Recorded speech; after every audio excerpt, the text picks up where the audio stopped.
What's going on, everybody? I'm your online host, Erik Threet II. I'm here with Columbus/SEOAL reporter Nick Niehaus. We're here to talk about Zane Trace and Huntington. Zane Trace is fighting for a playoff spot now. After starting 0-2, how far have they come? What happened? Well, ever since week 3, they've just been on a roll. They are on a 6-game winning streak, and last week they're coming off a 1-point victory against Piketon. It was the closest victory of the year. The next closest victory is by 18 points, and the rest have been over 20 every single time. So really, they've been on the up and up recently, ever since that nasty shutout loss against Waverly in week 2. Oh, they sound like they've been cooking with grease. What do they have to do to continue this dominance? Well, playing Huntington, a 3-5 team, next week on Friday, they have to keep that offense up. Austin Harris, early on in the season, he was throwing a lot of picks. He's really been on fire the second half of the season. They just have to keep putting up points like they have been.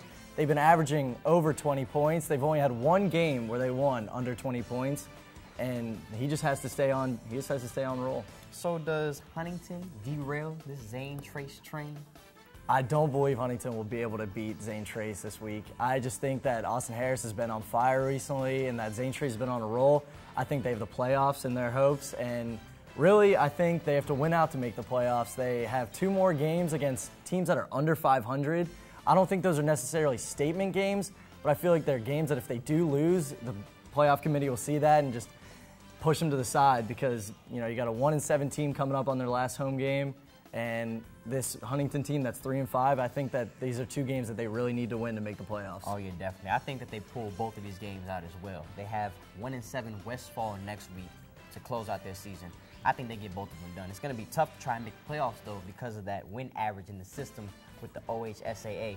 But if they win both of these games, they'll definitely give themselves a shot.